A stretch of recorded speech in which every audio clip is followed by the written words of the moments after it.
the home of Dr. James McIntyre in beautiful Cochrane, Alberta. And Hello. And right now he's making Prairie oysters.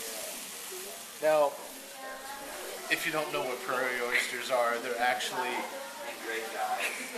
the family jewels of a young calf. Okay, so why don't you tell us a little bit about what you're doing and how you're cooking them and a little bit of the history. Well, this is a pretty common prairie tradition for ranch families during the branding season. Castration is obviously part of creating a steer herd, so you have a market that you can go out and sell with your cattle. And why throw away a part of the cow? It'd be wasteful. So we found that the calf's testicles are very tender, very small. Obviously, it's not like you eat bull's testicles. So what we traditionally do is just some sort of frying. What would the difference be between eating a calf's testicle and a bull's testicle? Because I've had bull's testicle would be about 12 inches around.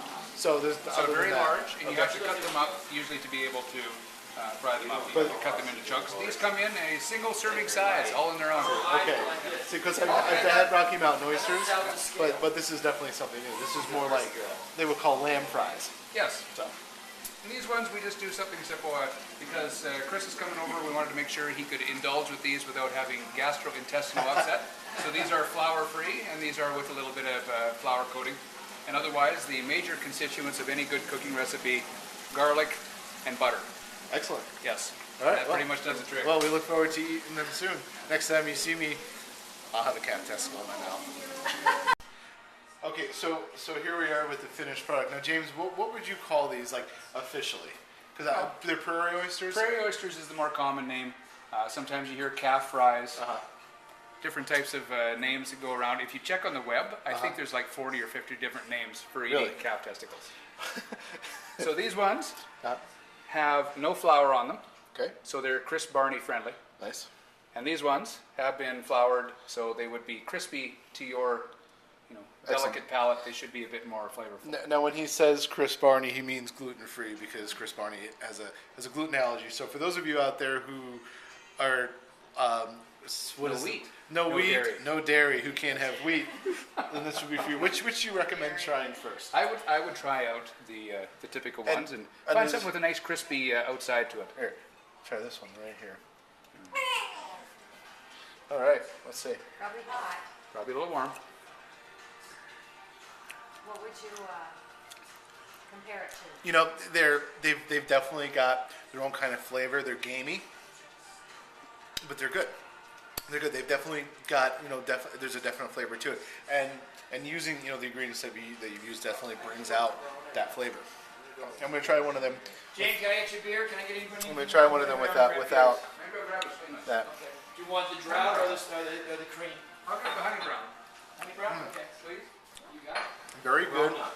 Very gamey, but with the definite kind of earthy flavor to it. I really do think they're good. Well, this is really excellent. Sweet, you guys let us. Cool. So James, tell me a little bit about the beef that you're cooking on this lovely grill here. Well, this is grown on my dad's farm down in Is that Alberta Alberta beef? That is Alberta beef. Oh my gosh. Technically, you could even say it's McIntyre beef. You know, you hear a lot about Alberta beef. What is it about Alberta that sets your beef apart from everybody else in the world? I have a theory. What is that? Do I need to sit down for this theory? No, it should be a sensible one. Animals will generally taste like the food that they eat.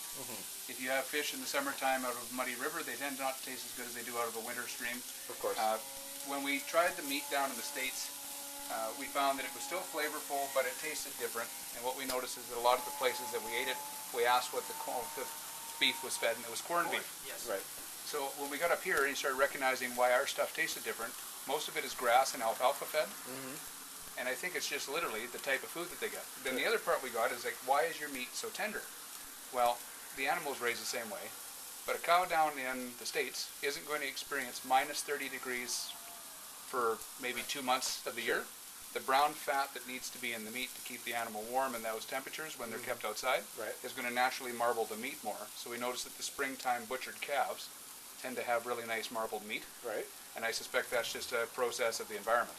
So probably a little bit of the food, a little bit of the environmental conditions, and then I suspect that's probably what does the trick. That sounds just about right. I mean, that's a lot like the theory of why bagels in New York taste different than bagels anywhere else, because of the water that goes into it. What does it have to do with beef? Absolutely nothing. But the quality goes in before the name goes on. That's absolutely right. That's why you select specials here. Looking forward to eating some beef soon. I like it. And so you Check cook out this view. You're gonna cook a. I thought I had it good in 14 Colorado, 14, but this 30 minutes, this you're view gonna is rest it. absolutely 45 insane. And then I pound in another one, and then another one. And then you rest it for how long?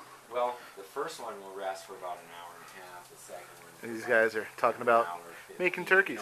progressively. That's another because story for another day. I'm throwing Right. it in, and then I start cutting the first one. Cochrane, Alberta. The last one goes in, Absolutely gorgeous. and so the last one is like scraps and for dessert, because it's crazy. All right, let's talk a little bit about smoked salmon. Now, How do you keep it wet? typically in Canada, where would your salmon come from? Salmon for us usually The comes from the store. west coast, but you also can get Atlantic salmon, Which isn't as good. which isn't as good. So we get usually options for Chinook. That's king. Chinook, and then Chinook we is get, king. let's see, silver, Which is coho. coho. That's right. And then the What reds else? are sockeye. That's right. Sockeye is common out here too. Now, It's actually, we can buy wild sockeye even in Costco here, which Sockeye is is nice. like Yeah. a steak. It's leaner, tell us a little bit about meat, your plant- technique when They don't cooking buy a and hook. smoking your salmon. So you I have to find put with the a salmon we fly do a past heated them, smoke, not a and you cold smoke floss version. them, and then you have So to when we're doing slide them in this, the mouth. I just do it very, very basic. I just use a simple and you catch them seasoning, really just kind of a fast mixture, water. almost like a steak spice, just with a little bit more, It's ridiculous. a little more flavor, a little less salt. Are you hungry? And how long would you smoke it for? I would We have usually one. heat smoke these for Yeah, about you know, 4 that hours, kinda sparks the 4 to 5 hours. appetite. Once you My get a gas nice is fatty just salmon, right it's now, almost I'm going, wow. impossible to overcook it. I need, Now, are like, you using almost dead like a meat maple to go glaze with my on there? testicle. Nope, we didn't use anything sweet. That's just Okay. straight kind of salt and spices. To go with So- your so the testicle sweetness or itself wanting comes from the steak. meat. Wanting That's correct. steak. Oh, You know, I've excellent. already had Have you a tried a line little of piece? green bean I've with my not. testicle. Okay, well, And it was okay, feel free. but I actually need That piece says, it looks like it's saying, meat to go with my why don't you pinch me and testicle. taste a piece? I don't know, I I have would to tell the students that we had a There you testicle go. festival. All right. It's okay. What's okay? That doesn't suck. And that's what we aim for. No. The smokiness just absorbs right into the meat and just attacks every inch of it. Okay. It's pretty phenomenal. We could probably. Okay, so here's the thing. It's time for dessert, and everybody's eating. What would you call this? Gluten-free crumble.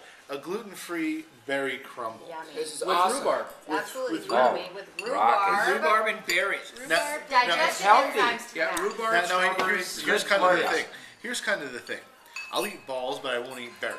Okay, so it is What kind of balls? sweaty chocolate ones. Okay, No. so Testicular balls? Ladies, you Testicular can't balls. resist Yes. my balls. Whose balls? Sweaty balls. sweaty balls. Oh my gosh, what are you guys doing to Hunter? Sorry. So She's holding the camera. So I just wanted to kind of close this out with showing that I am the only one at the table not eating berries. And no, that Unreal. he will eat So- testicles Josh, why before he aren't eats you fruit. eating I think I that's just sick. don't like berries. It's just one of don't? those things. Seriously? I just don't eat berries. It's How can you not eat a berry? how could some people not eat testicles? It's just one of those things. Okay, so He has a point. so on that, we wish you good night. Thank you very much for your hospitality.